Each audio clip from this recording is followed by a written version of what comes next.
How close do you guys get to the players? And how much do you listen to what they tell you? Because I'm sure they all have opinions. I think I've changed quite a bit as I've matured and got more experience doing it. I had never had the opportunity to play at the level that these guys are playing at, so I was very hesitant to try and step too deep. But now, just experience being around the players a lot now, I feel comfortable talking to them more. I talk to the younger players just more casually, but I'll talk to our veteran players about what they're seeing, how we can improve as an organization. Can I be a buffer between them and the coach on certain things? And then I'll certainly ask them about players if we're getting into the free agent market.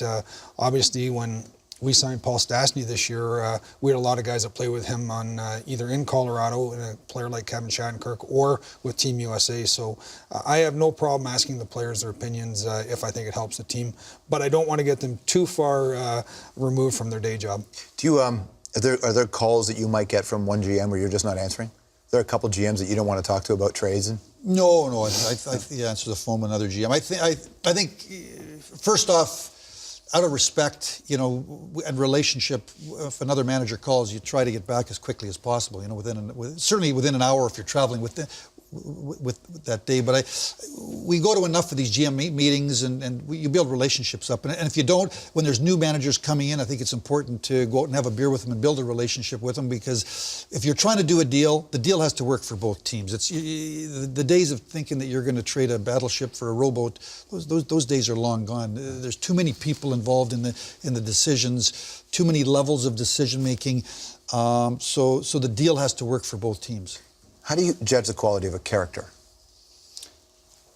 No, it's, we're fortunate in Detroit. We obviously with Steve Yzerman, who's there for 20 years, and if you rate him out of 10, it's 10 plus.